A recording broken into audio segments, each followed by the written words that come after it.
What's up guys, welcome back to Deck Tech for Decks. I'm your host Caleb. If you guys want to support the channel, you guys can pick up some Into the AM merch. You'll get 10% off. The shirts are super comfortable and look very cool. Additionally, you guys can just become a patron. Not only is that the best way to support the channel, but additionally, you'll get more say in what decks I cover. Special shout out to my high contributing patrons. Newsome, you rock. Now, let's get into today's Deck Tech with Ghired. And guys, this guy is not okay. He's essentially like a Kiki Jiki in the command zone and goes infinite with the kitchen sink. Now, that's not the route we're going to be taking because I'm just a little uninterested by that. We're just going to be trying to make token copies of our most broken creatures. Maybe we see how many Atalis we can make in one turn. You know, just funny, silly stuff.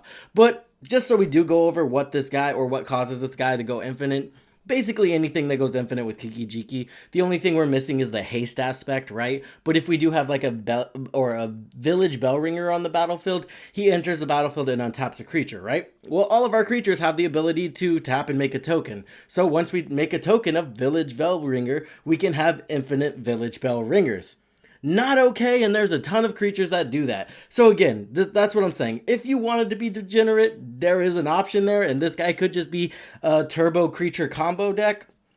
Options there. Not what we're doing today, but let's get into it. This is going to be a deck where we just try to make a ton of tokens of just some really cool creatures. We have a Dragon Broodmother. It'll trigger on each upkeep, so it's going to allow us to automatically get that token on a turn. That way we can start tapping our creatures. From there, we're going to include stuff like Drumbellower and Seedborn Muse. That way we can untap all of our creatures, and it just allows us to keep tapping all of our non-token creatures, generating a massive board state of, you know, dragons with Devour.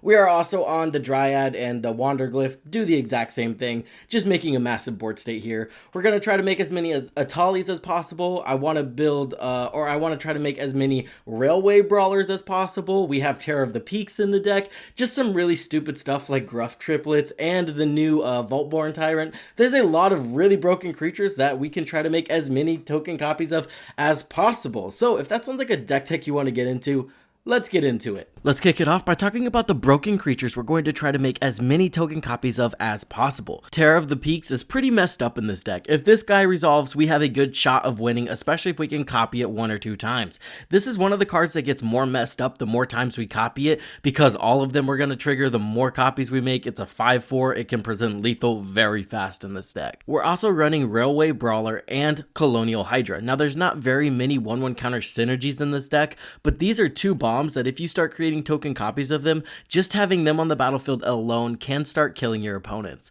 I mean, with just 3 Colonial Hydras we're going to attack, they're all going to become 8/8s, 16/16s, and then 32/32 creatures. So we can deal a total of 96 damage to our opponents with just 3 of these things. Railway Brawler is a little slower, but the fact that it works for every single creature is kind of messed up. Illustrious Wanderglyph and Tindershoot Dryad. Now, on their own, these guys are going to provide us a token to copy every single upkeep. Do we really want to be copying a green Sapperling or these 1/1 colorless Gnome Golem artifacts? No, but in a scenario where we have Seedborn Muse on the battlefield, having something is better than nothing. And then once we start creating token copies of these guys, again, even just having 3 on the battlefield, we're going to add a total of 12 creatures to the battlefield per rotation, and then additionally, all of those creatures will be 7/7s since the Illustrious Wanderglyph and Tindershoot Dryad buff all of those creatures. That's going to be a total of 84 power to the board every single rotation. And guys, that's me talking about this at a very low ceiling. This is only 3 of these on the battlefield. Dragon Broodmother, admittedly not as good, but still pretty solid. This girl can make 10/10 dragons out of nowhere very consistently. Atali Primal Conqueror is probably the best card in this deck. As long as we have somewhat of a board state and Ghired on the battlefield, casting this guy probably does just win you the game out of nowhere. Baylor, admittedly not as flashy as some of our other creatures, but honestly this guy still slaps. We're going to keep all of the artifacts off the battlefield. We're going to be dealing a ton of damage to our opponents whenever we attack, assuming assuming everybody has around 5 cards in their hand, you could think of this guy as a 5-mana 10/10. Voltborn Tyrant is going to be incredibly fun to play with in this deck. We're going to draw a ton of cards, we're going to gain a ton of life, we're going to get to our key pieces, and we're going to make some 6/6 dinosaurs while we're doing it. The card advantage this guy's going to provide is going to be insane. Moving on, let's talk about our token generators. Remember, we are on Seedborn Muse, Drum Bellower, and Quest for Renewal. That way, all of our creatures are going to untap on each of our opponent's turn.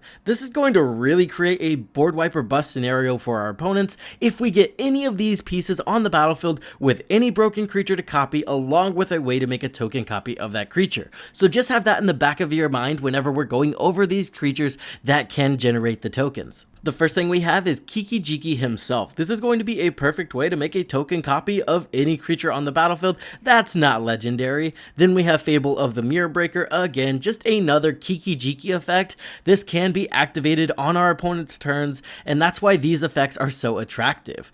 Jaxus is only at sorcery speed, but hey, we will take that. Any way to just create a token copy of any creature is going to be welcomed here. Authorion is not only solid just to create a token copy of a creature, but additionally, it is 9 mana win the game for several creatures. Let's go over some interactions because I think it's fun. Terror of the Peaks. If we go ahead and make 5 token copies of Terror of the Peaks, we're going to deal a total of 125 damage to the table, divided as we choose, but last time I checked, our opponents only have 120 life divided amongst the 3 of them. Creating an additional 5 token copies of Railway Brawler will have all of the Railway Brawlers enter the battlefield with 160 power, since there is 5 instances of doubling here. Colonial Hydra will have 6 instances of doubling since their attack triggers in the original will trigger, and that's going to leave each Hydra at 256 power. Being able to cast 20 cards off the top of everybody's library with a Tali probably gets us there. And honestly, Baylor is probably going to be another creature that can kill the entire table. We're going to get 6 attack triggers and then 5 die triggers, along with all of them dealing combat damage, and they're all 5/5s. So that's going to be a total of 30 combat damage, a total of 30 attack trigger damage, assuming all of our opponents have 5 cards in their hand, and then a total of 30 die trigger damage, again assuming all of our opponents have 5 cards in their hand. That's going to be a total of 90 damage to our opponents in one turn. I kind of just thought that was a fun side tangent. Let me know how wrong my math is in the comments down below. I also do just want to mention it's not going to be hard to do that with our commander as well, because just having 5 creatures on the battlefield to go ahead and create token copies of things happens all the time. So remember, this deck is just going to be terrifying to play against. Felhide Spiritbinder is probably one of our better token copy creators because it works very well with Seedborn Muse and Drum Bellower effects. It's going to untap on our opponent's turn, we're going to pay the 2 mana, and then we're just going to make a token copy of our most broken creature on the battlefield, queuing up for our entire board state to go ahead and tap and make another token copy of that creature using Ghired's ability. Mimic Vat is pretty flexible here. Yes, something has to die, but we can also take our opponent's things that die. So again, flexible, it's going to happen every upkeep, so it works with Seedborn Muse, and it can be activated at instant speed, which is what we really want in this deck. Splinter Twin, honestly not the most flexible copy abilities, but putting this on something like a Dryad or Illustrious Wanderglyph is still going to get us to the win extremely fast. Felden of the Third Path, super flexible, anything in our graveyard we're going to have access to. And then I did want to cover a rules interaction real quick. A lot of these cards we're using to create token copies of our creature say sacrifice it at the beginning of the next end step. Now, the original copy you make using Felden will have to be sacrificed, but everything copied with Ghired's ability does not have to be sacrificed. And the reason that is because the sacrifice clause is on Felden. It's not on the token copy of the card. And whenever you make a token copy of something, you copy all aspects of that printed card, and since, hey, sacrifice this isn't printed on that card, you're good to keep those on the battlefield. Selesnya Eulogist, also super solid here. It just says, hey, go ahead and exile a card and then proliferate. There is also a lot of solid token generation in the deck. That way we can utilize Seedborn Muse without having one of these creatures that has to make a token copy of something. Sphella Ice Shaper is one of those. It's solid, it has a way to make a mana rock, and then it has a way to dig deep and find our key pieces and cast them for free. Gala Greeters, kind of the same thing. Now, we do need to kick this off with something like an Illustrious Wanderglyph, but we would rather be making that token copy of the treasure token instead of just making another 3/3 artifact, right? Smothering Tithe also does this really well. It's going to generate us a treasure token as long as our opponent doesn't pay, and then we can just use all our creatures to make even more treasure tokens. Our opponents really can't let us do that, or we will probably just win the game, but hey, that's going to really force them to have to pay that too. Reese the Redeemed, also super solid with the Seedborn Muse synergy. It's going to be super easy to make that 1/1 token, and then additionally, we're just going to have that broken 6 mana ability that just populates all of our tokens. Big Score and Unexpected Windfall are solid cards in the deck that dig us deep, but additionally, they do generate treasure tokens. So as long as we cast them on our opponent's turn, or even our turn, we can use all of our creatures to tap and store up a lot of treasure tokens. Moving on, let's talk about the core of the deck. And guys, I tried to have 0 infinite combos in this deck, but I guess one snuck through: Outcaster, Trailblazer, and Pilla. Now, what's going to happen here is we're going to use that untap ability to untap Pilla, and it's going to add 1 mana to our mana pool.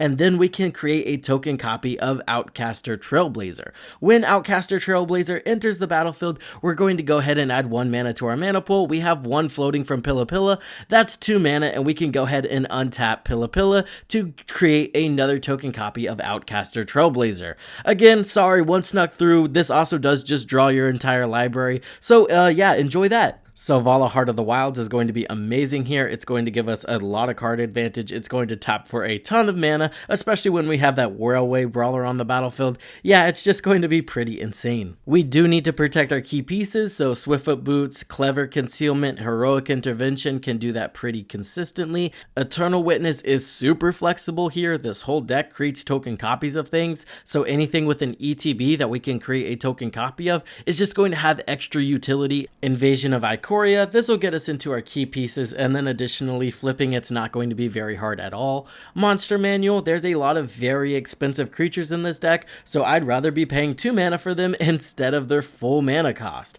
Rising of the Day, haste is really important in this deck, so adding more of it into the deck is just going to make it more consistent. Elemental Bond, Orin Frostfang, Beast Whisperer, all solid card advantage cards. Even Rite of Harmony here can be insane.